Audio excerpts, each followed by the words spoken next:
The United States released its latest nuclear posture review, which lists China among the most serious contemporary threats to the country. What's the state of the two countries' commitment to constructive nuclear security dialogue? And our special Spring Festival series, Speaking Volumes, continues with another must-read recommendation. Welcome to The Point. I'm Li Xin.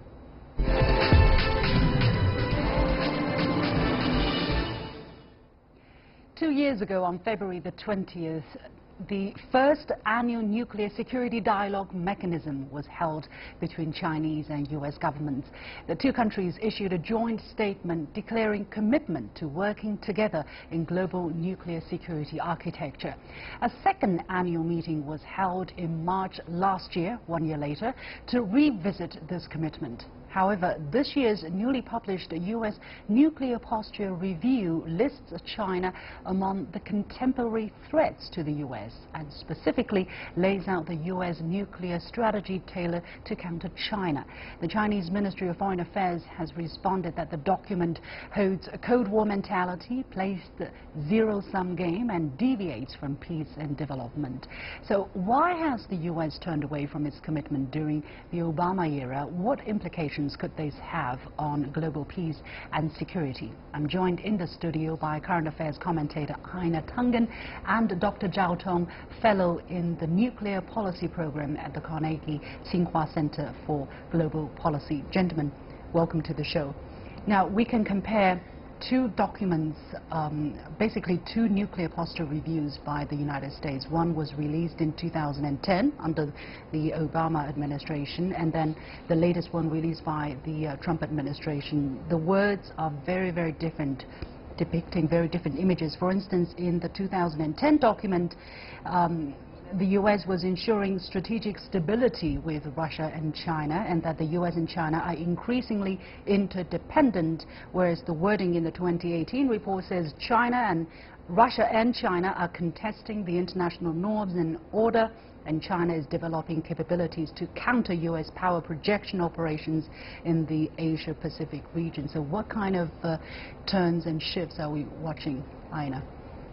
Well, actually, I mean, there's a real politic angle to this, and Donald Trump has two things that he has in mind. One is, during the campaign trail, he talked about appearing strong, and in his mind, military strength. I mean, he's already said, I want a big parade, you know, and show our military might. This is endemic of his kind of approach to the world. You want to be the biggest guy on the playground, the bully, the one who can force other countries to do it. It also, in his mind, is going to lead to the U.S. the buildup and the justification for the buildup of more, not only nuclear but non-nuclear weapons. They just passed or are about to pass the largest defense bill in U.S. history, more than multiple times 4 of what China spends. Yet there's this kind of victimization side. The other part is he wants to use these as, quote, bargaining chips. This is what Mattis said. He's going to use these tactical nukes that they are now talking about as bargaining chips, and has less to do with China and Russia than it has to do with Iran and North Korea. Dr. Zhao, you have been following the U.S.'s nuclear policy for years. What is the biggest surprise to you? I think indeed the American threat perception about China seemed to have changed. I think this might have something to do with what happened over the last few years. We see regional military tensions in the South China Sea and in other regions around China, and that makes the U.S. concerned that the chance of a conventional military conflict with China in the future cannot be ruled out. And their theory is, in a conventional war, China is more likely to face defeat because of China's conventional inferiority. So the U.S. guesses that in such a situation, China is very likely to use nuclear weapons first. And therefore, U.S. needs to have their so-called flexible, tailored, small-yield nuclear weapons to respond to China's first use of nuclear weapons. I think that's one American concern. Second might relate to technological development. China, in the past few years, has shown important progress in a number of key technological areas, including the rapid development of so-called hypersonic weapons, both gliders, Those were widely reported in the Western countries and have drawn attention by the United States. So some of the adjustment in this party review might be a result of that progress, technological progress in China. Mm-hmm. So let's first look at the first point you were raising about the U.S.'s perceived, how the U.S. perceived the threats coming from China. The exact wording in the report, in the review, is China is developing capabilities to counter U.S. power projection operations in the Asia-Pacific region and to deny the U.S. the capability and freedom of action to protect U.S. allied and partner interests. Direct military conflict between China and the U.S. have the potential of nuclear escalation. Does this reflect the reality that we are seeing? Well, no, that reflects the reality that Donald Trump is trying to sell in order to get more defense spending and also appear stronger on the international stage. I don't think that anybody seriously thinks that they want to get into nuclear war between two great powers like China and the U.S. Now, remember, U.S. and Russia have 97% of the 15,000 nuclear weapons that are currently out there, down from 70,000 during the Cold War era. Donald Trump seems to think it's a good time to restart this kind of rebuild. Nuclear. Well, he calls it rebuild, but he's restarting a nuclear arms race, and he thinks that the U.S. will come out on top. So it's not things. Now, for China's perspective, China has in their constitution, it is absolutely written that there will be no use of nuclear weapons on a first strike capability. It's only for defensive, and China's weapons tend to be very large, so that they would be, used towards areas and cities, not in some sort of tactical nuclear situation where they're trying to gain a specific objective. So you have an unbalanced reality, which is very, very worrisome, because you have one side selling some sort of new idea about how nuclear wars could possibly be fought in the future, when the reality is that any nuclear war, the entire world will lose. I have a problem with this sentence which says direct military conflict between China and the U.S. have the potential of nuclear escalation, because China has pledged that it will never use nuclear weapons first, and it will never use nuclear weapons on any country or anybody who doesn't possess nuclear weapons. So when you have an escalation, meaning somebody has to use it first, so it will not be China, I guess, Dr. Zhao. Well, to be fair, I think there are some new challenges facing both countries, and that increase the risk of inadvertent nuclear war, because the conventional military domain and the nuclear domain are increasingly entangled. So some military weapons are becoming dual use. They play a role in both American nuclear weapon system and American conventional military system. So in a conventional war, China might attack these military capabilities for conventional military purposes, but the American might misunderstand the Chinese intention. It might see that as a Chinese preparation for using nuclear weapons because they are attacking dual-use systems that can undermine American nuclear military systems. So that could create a condition for major misunderstanding that can lead to American then overreaction by using nuclear weapons first. So those are really common threats as a result of new technologies. So we do need more dialogue to address these issues. The U.S.'s tailored strategy, as recommended in the review, is designed to prevent Beijing from mistakenly concluding that it could secure an advantage through limited use of its theater nuclear capabilities, or that any use of nuclear weapons, however limited, is acceptable. How can we understand that sentence? Well, I think that's primarily concerned about Russia, because in recent years, Russians have been conducting military drills that entail the use of tactical nuclear weapons. For example, Russia is keeping a larger stockpile of tactical nuclear weapons than the United States. And Russia is reportedly developing more advanced tactical nuclear weapons, such as automatic nuclear torpedo, for example. So U.S. is really concerned that in conventional Russia might use the strategy of so-called escalation to de-escalate. But the problem is the U.S. is seeing China embracing the same doctrine as Russia. But in fact, China never has that doctrine of using nuclear weapons to escalate in order to de-escalate. So I think the recipe to address the Chinese threat, it really misses the real relationship between U.S. and China in terms of nuclear weapons. And I can't, I mean, this is really what we're talking about. Donald Trump has introduced an area of uncertainty, the kind of uncertainty that has historically led to situations of war, of the use of weapons that have never been used before. He believes in absolutely hard power, unmatched hard power. Yes, he wants to be the bully on the playground, and this is what is so disturbing about this. He doesn't seem to understand that what he's doing will have long-term consequences. He's dealing very much in the short term.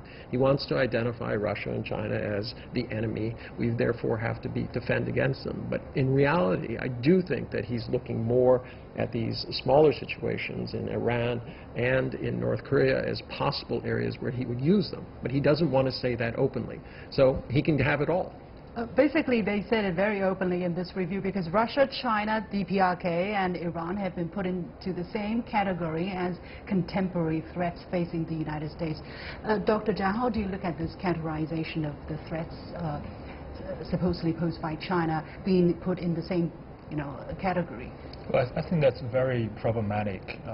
These countries, although they all have nuclear weapons, their nuclear postures and nuclear strategies are very diverse, very different. China has a very self-restrained nuclear posture, have an unconditional no first use policy. The role of nuclear weapons in China's security strategy is very low at a minimum level, only to be used for the purpose of deterring others' nuclear attack on China and to retaliate if China was attacked by nuclear weapons first. Other countries like North Korea, they have very ambitious nuclear posture. They pledge to respond to any kind of military aggression with nuclear weapons. That's much less responsible and much less restrained than Chinese posture.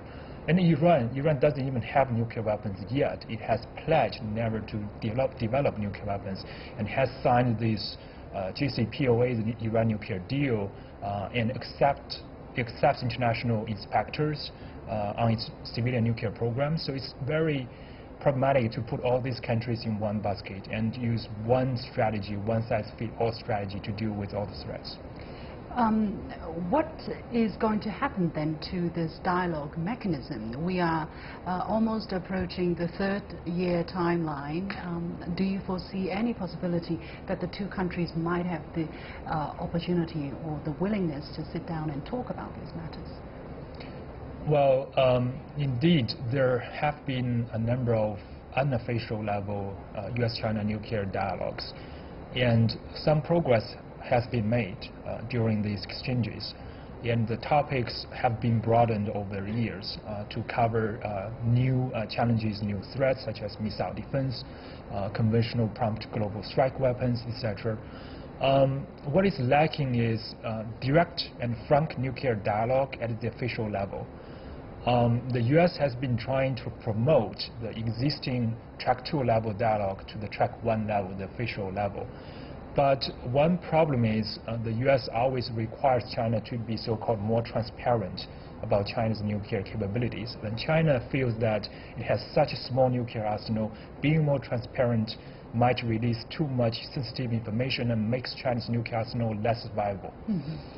Another problem is this nuclear posture review really undermines the basis of future bilateral dialogue because it does not mention the so-called strategic stability relationship with China. The previous report, the Obama-era report, very much emphasizes on maintaining strategic stability with China, meaning on nuclear weapons, the United States will not deliberately threaten China's second strike capability. But this time that was removed. So that's taken away the foundation of a robust bilateral dialogue. Doesn't sound very, very good. I know it's very worrying. I'd love to tell you that I had rosy hopes, but as I said, this is kind of the thoughtless idea when you're playing for short-term gains. As I said, you know, the idea that you put China and Russia and Iran in the same group, well, China and Russia in particular, with North Korea, which has, you know, has sent over videos of, you know, cities being exploded and things like this. It's absolutely unthinkable. But for Donald Trump, who's playing to his base, he's playing politics. Unfortunately, you know, we're dealing with the realities. Removing this, threatening China's retaliatory strike capability is literally forcing China to join into a nuclear arms race. Which China will not do, even if the U.S. has its policy adjusted. Dr. Zhao, very briefly, you think China will be forced to be dragged into some kind of a nuclear arms race? Well, in terms of doctrine and principle, China would never participate in the nuclear arms race. That's costly. That does not benefit Chinese security interests. But China will also try to keep a close watch on what the U.S. is doing with its nuclear weapons. And one example is the recent focus on developing small-yield tactical nuclear weapons has drawn attention from China. There have been Chinese experts arguing that China should follow suit and also explore the technology to make sure if, in case there is a necessity to use them, China should not be taken by surprise. That's how the world goes deeper and deeper in pursuing absolute hard power, unmatched hard power. Anyway, we have to leave it there. Let's cheer up a little bit and take a short break, and when we come back we'll continue with our Spring Festival special series, Speaking Volumes. But many thanks to my two guests, Ina Tangen and Dr. Zhao Tong, for joining us today. And you're watching The Point with me, Li Xin. I'll be back right after that.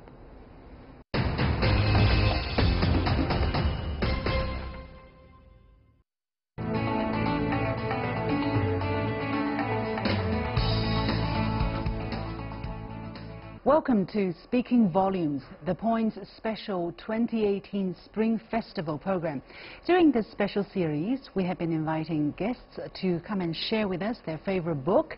Each one of them will be starting by reading a few lines from their book before we move into discussions. And joining me today are Wang Yue, Alibaba Cloud Research Institute strategy expert, and Alan Babington-Smith, president of the Royal Asiatic Society in Beijing. Gentlemen, welcome to the show. So, Wang Yue from Alibaba Cloud Research Institute, what do you normally read? What fascinates you? Actually, it is a very tough choice for me. But today, I would like to recommend a book. Recently, I'm reading to my daughter, and I like it very much. When I was young, when I read this book, it really opens up my imagination and also arouse my curiosity to discover the world. And the name of the book is The Little Prince. So, very famous book. Yeah, very famous book. Actually, it is a French book. I heard it is one of the best-selling book ever published worldwide. And I picked up one paragraph. I like it very much. All men have the stars, but they are not the same things for different people. For some who are travelers, the stars are guides. For others, they are no more than little lights in the sky. For others who are scholars, they are problems. For my businessmen, they were whales. But all these stars are silent. You alone, will have the stars as no one else has them. I like this paragraph very much, because we all know that the universe is very large. So each people has to discover the planet or the star by himself. So only by this way you can find the great benefits which are unique. Yeah. Well, sometimes it's difficult to really think about a book that has been read so much, that has been talked about so much, that you just think, you know, I've read it, it's something that belongs to my past. But by bringing that book again, I guess you revisit this book when you're reading it to your daughter, right? So Why do you think this is important to you or to us nowadays again? Actually, different people would have the different opinions or views when reading this book. But when I read this book, I found a lot of new stuff, new things, such as the new planets, the new creature, and also the alien, the little prince coming from a very small planet. So I think the Earth is not alone in the solar system. We have still many other planets where the new creatures or new people are living. So it really aroused my curiosity to discover the new technologies, the new world, to the new things that I don't know. So I really want to recommend this book to the young kids and also adults, because there's always something new when reading this book. Mm. Yeah. Mm-hmm. Yeah. What is your daughter's reaction? How old is she? How old is she? She's 8 years old. She's 8 years old. How does she like it? Yeah, she likes it very much, because the daughter always dreams of having the prince, the handsome prince, especially from another island. And she's also, how to say, she also loves the different characters in the planet. For example, the folk, the king from the other stars, the businessman, and the folk can talk to the little princess. So it's really interesting for her. Yeah. Yeah. Well, from your professional background, you are dealing with new technologies, cloud technology, and all of the things that's just happening at an accelerating speed around us. Do you think this book helps us? Yeah, like we mentioned, that the imagination is very important. So without imagination, we're not able to invent advanced the technologies. So I think this is the first step to help us to create new technologies, or to use the technologies to reshape the world. Yeah. Well, I think everybody says imagination is important, but it's difficult to acquire, or to be able to imagine, let alone to realize, what you have imagined. If somebody is saying, I want to write, I want to draw, I want to be creative, where can they start? Do you think there's a solution to that? It's a difficult question, but yeah, it's a tough question. Of course, imagination is important, but we need to invent something new, step by step. Just like the iPhone. Actually, it is not a new. It is not a technology. We just use the technology or combine technology together to create very fancy things. So I think the first step, we need to how important, or how to use the different technologies like artificial intelligence, like Internet of Things, like cloud, and we can combine them together to create disruptive products. I think this is the first step. Yeah. Okay. Your question, how do you create creativity? Absolutely. It is a fascinating question. I think it's a topic for another discussion, but you're quite right. And there are people who say you can in different ways. And reading this sort of book, I'm sure that stimulated creativity in you. I expect. So there are ways of doing it, but it's very important to do your quite right. Absolutely. I think sometimes we really just need to slow down, to pause, and to really think, how we can do things slightly differently. What are the other possibilities, and not just look, within this little space in front of us, and really just, in Chinese we say, open up the holes in the brain. Yes, well, that's the... Yeah. Yeah. And how do you think that Taoism, Yin Yang, and so on, how do you think that fits in with this sort of creating imagination and creativity?